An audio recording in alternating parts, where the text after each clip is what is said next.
Straight ahead on 12 News, a home building dilemma. How many homes is too many for one Plymouth neighborhood? Then, athletes from around the world converge on Brooklyn Park for a World Series you may not have heard about. But first, praising a project that highlights a growing problem in the suburbs. 12 News starts right now.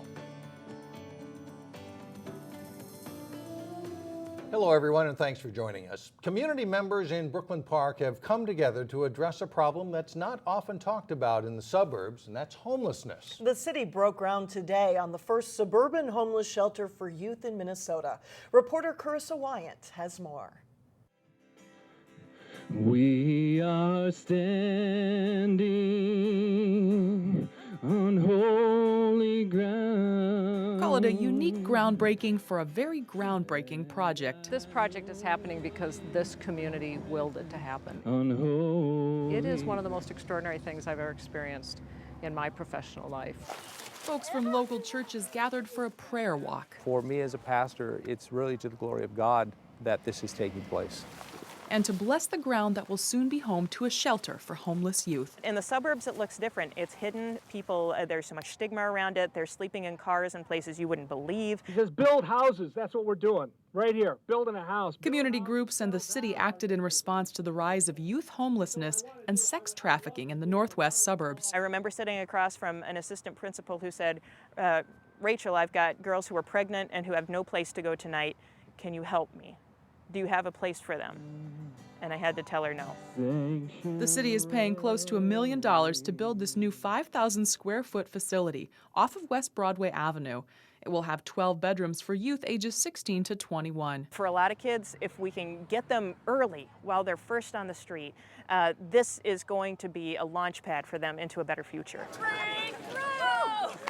Minneapolis nonprofit Avenues for Homeless Youth will manage and provide services at the facility.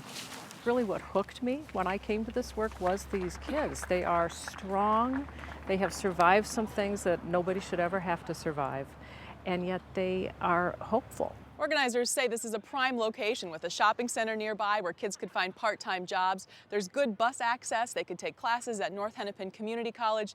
The goal is to get them from living on the streets to becoming thriving adults. In Brooklyn Park, Carissa Wyant, 12 News. In 2013, there were about 1,300 homeless kids living in the Northwest Metro. Fundraising is ongoing for the shelter's annual operating budget. For more information on how to donate, you can go to our website, 12.tv. Minneapolis police investigators have started piecing together a puzzle of trying to determine why a Brooklyn Center man was killed. The body of 31-year-old Rufino Clara Rondon was found outside a dumpster in South Minneapolis. Police say his body was burned. The county medical examiner ruled the death a homicide. A Minneapolis police spokesperson says the case is in its infancy because the man was just identified Wednesday. Someone recognized his tattoo and called police. A Brooklyn Park man is charged after a frightening burglary in Plymouth. Prince Mitchell is now in police custody. According to the criminal complaint, police lifted Mitchell's fingerprints from a window screen that had been cut. Police believe he broke into a Plymouth bedroom where a husband, wife, and a baby were all asleep. Shortly after his arrest in Minneapolis, police say Mitchell tried to escape while handcuffed. It turns out one of the burglary victims was a police officer who works in another city. Along with the car and cash, one of the items taken was the officer's off-duty .40 caliber handgun. 7 new homes or 5? Would it make a difference in your neighborhood? According to some members of the Plymouth City Council, it could. A developer requested a zoning change in order to build 7 homes in a neighborhood on Cottonwood Lane in southeast Plymouth. Many of the neighbors objected, saying it would disrupt the character of a quiet, dead-end street, which has woods and many mature trees. Here's a plan that the city has that goes to 2030. And you expect that the city's going to follow that plan and that your neighborhood's going to be the same. You're going to expect that your neighbor cannot tear down their house and put up 2. Are we solving any problems, or are we creating new problems? And am I going to have to be before the council here again in 2 years and in 4 years asking, oh, please don't break up this lot, please don't break up this lot? I just see that you're starting the dominoes to fall if you rezone this. The developer has plans to build 3,000 to 3,500 square foot custom-built homes. In the end, the City Council opted to postpone the vote to allow the developer an opportunity to submit a compromise plan to appease the neighborhood. That vote will take place at the next council meeting, August 26th. Brooklyn Park is hosting a championship event this week. The 2014 Wheelchair Softball World Series started Thursday, and games are being played at 3 locations in Brooklyn Park. Eric Nelson is live at the Community Activity Center with more. Hi, Eric. Hey, Alex and Mike. You know, there are 14 teams in this tournament, including some from Japan. One of the squads is the Deep South Hurricanes, who have rolled north into Minnesota from the heart of Dixie.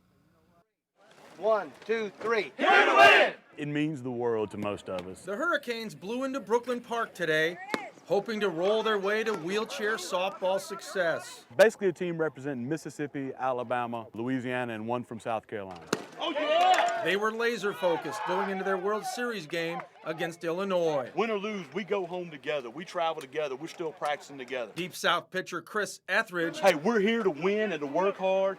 Hey, and to give everything we've got every play. Is the quintessential wheelchair softball player. The chair changes nothing. When we line up against the 10 that we're playing, there is a beyond average disdain for each other. He was seriously injured in a car accident 9 years ago in Mississippi. It's life, brother. I'm a much better guy now than I was before I got hurt. For a softball junkie like Etheridge, it was devastating. When I got hurt, I thought softball was behind me, that it was done. But thanks to rolling softball, Etheridge has kept his passion alive. And then people need to understand is that most of these wheelchair athletes were athletes before we got hurt. And you look for an outlet, and you know, depression can come. If you don't find it, all kinds of bad things can come. The benefits of active living are no different for a person with a disability than an able-bodied person. Some might argue even more important, more impactful. Etheridge and the Hurricanes are impressed by the state-of-the-art venue in Brooklyn Park. Fence, a school board, this is the real thing, as real as we'll probably ever get again.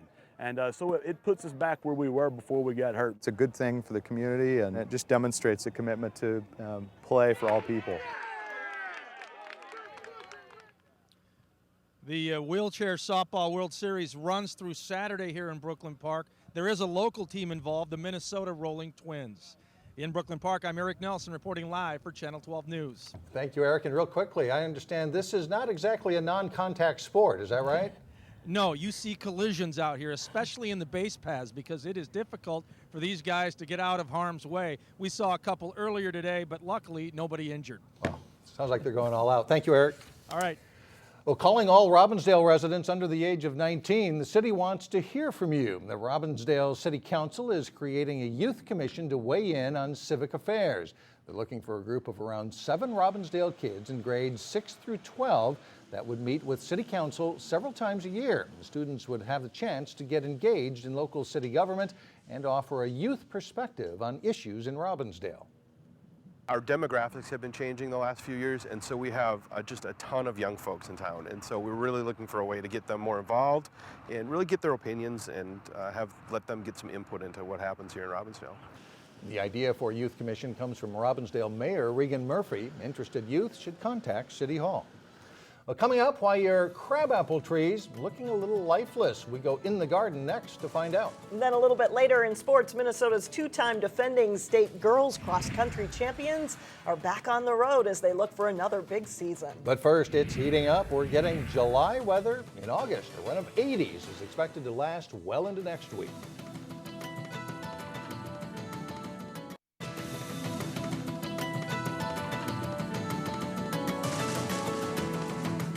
If your crabapple trees are looking a little lackluster, you're not alone. Well, that's because many trees are being attacked by a fungus this summer. In today's In the Garden, Sonia Goen says you might be able to save the tree, but getting rid of that fungus is not easy. This tree is completely leafless. Master gardener Marilyn Arlen has trouble with her crab apple trees. You would think the tree's dying. It looks so terrible. The trees in her Maple Grove yard are suffering from a fungus called apple scab. The fungus on the leaves are little spores, just microspores. Apple scab usually appears as small brown spots on leaves. The leaves are just falling off constantly. The fungus will also attack fruit. Generally, apple scab will not kill a tree unless it's infected year after year. and it isn't treated. Apple scab weakens leaves, eventually causing them to fall to the ground. This is another one that's almost completely leafless. If your tree has apple scab, there's a good chance your neighbor does too. That's because the fungus spores spread fast. They can blow in the wind. If it's raining, it can get on the rain can splash off the leaves and then reinfect other trees. Controlling the infection is hard work. You don't constantly keep picking up those leaves and cleaning them up. That will reinfect the tree for the following year. You can also use fungicide, but that can be tricky depending on the size of the tree. It's really important that when you use a fungicide that you spray all of the leaves. Now this is a very tall tree, so it'd be very hard to spray this. For In the Garden, Sonia Goins, 12 News. You can blame our wet, cool spring for the abundance of apple scab. The fungus thrives in those conditions. Something else we need to watch it. Coming up, some news to please our discerning food lovers. But first in sports, the Park Center football team returns a good group of student athletes as the Pirates prep for a new season. John Jacobson has that and more when we come back. Well, if there is a championship for cross-country, nationwide, I guess it would belong to Wayzata. It does right now, yeah. They had a great team last year, and now you come back, and I don't know if you can top last year. That would be tough. Yeah, it will be. It is a new year for Wayzata cross-country, and it would be tough to top 2013. The Trojans won their second straight state title, and last December won the Nike Cross Nationals, making them unofficial national prep champions. Well, the girls are back at work this week as practice for a new season begins. 4 of Wayzata's top 7 graduated, but all state runners Anna French, Annika Lerdahl, and Michaela Keller-Miller are all back, giving Wayzata a great core group to build on as they look for big things from some of the program's younger runners. I'm really excited because this summer they did a lot of training. They really stepped it up, and I think we'll have a really good year. We have talent. I think a lot of schools in the state can say that, though, but it's just it's young. It reminds me of the team 4 years ago when we were 7th at state. The difference is, though, we have some real leaders from that NXN team, that state championship team last year. Our top 3 is back. Many of the girls ran 40 or more miles a week during the summer. The success of past teams can put pressure on the current group, but Wayzata is trying to look ahead, not back. Yeah, I think there's a little bit of pressure, but I don't think there's pressure to do the same thing that we did last year because we're a different team, but I think we still want to do our best.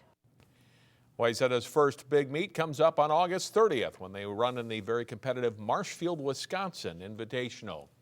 As we showed you earlier this week, a new football coach is leading Park Center this fall. The Pirates think they have some pieces in place to make this a good season. Here's Jay Wilcox with today's training camp report. There you go. Some of his players urged former assistant Paul Strong to apply for the head coaching job at Park Center, so you can believe they're working for him. It's been good. Everybody loves Strong here. He's a great coach, great leader, and we all respect him a lot, and we feel like he can lead us in the direction we need to go.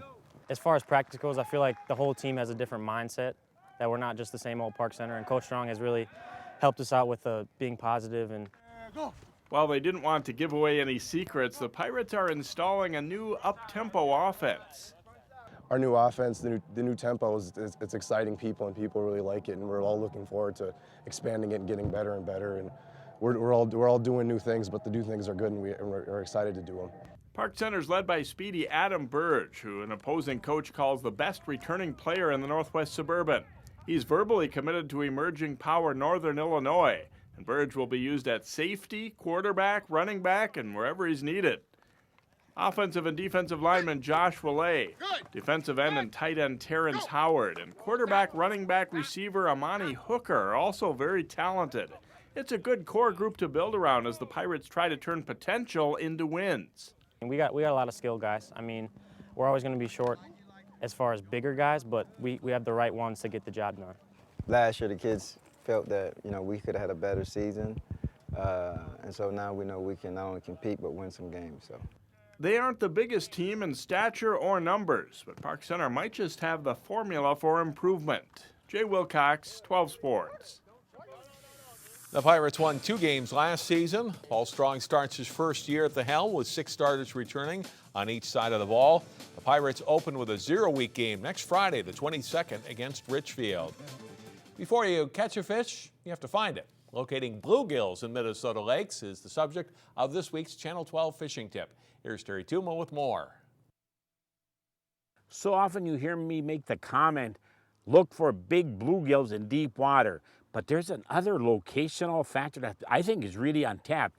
These big bluegills will definitely rate on many bodies of water in our areas, on the river system, backwaters, and so forth, in the real dense weeds. But not all these weeds hold fish. Yes, deep green weed lines can be very productive, but inside these green weeds, and what you want to look for here is can be some pockets where you have different types of vegetation meeting another type of vegetation, sand splotches in here, a trough where you got a little bit of deeper water surrounded by shallow water, and some great ways to catch these fish are going to be with bobber systems and a leech, really a dynamite ticket catching fish. And of course we can try jig spins and so forth, but because of weed infested areas, you probably want to drop your bobber system and leech in some of those specific areas. Also trying a jig can work extremely well, but give it a try. Change locations once and see how big those big bluegills will be.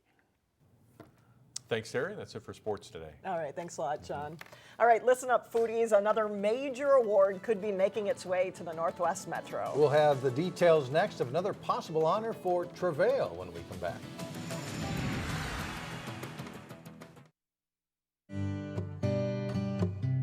A reminder to shutterbugs in New Hope, the deadline for the city's annual photo contest is Friday. New Hope residents can enter photos in one of 3 categories: nature, people, and places. A panel of judges will decide the winners. The overall winner receives a $100 prize. There's also a special category for photographers 16 years old and under. Well, finally, its name keeps popping up, and the city of Robbinsdale certainly doesn't mind. And that's right, Travail Kitchen and Amusements and its companion eatery, The Rookery, is a finalist for Bon Appetit magazine's 10 Best New Restaurants. Of course, Travail has been around since 2010, but it opened its new location this year, coinciding with the opening of its smaller companion restaurant, The Rookery. Travail was the only restaurant from Minnesota on that list. So the accolades just keep coming. Yeah, congratulations. Yep. That does it for us. Thanks so much for joining us. Stay with us. Community Corner coming up next, and we'll see you again Friday beginning at 4.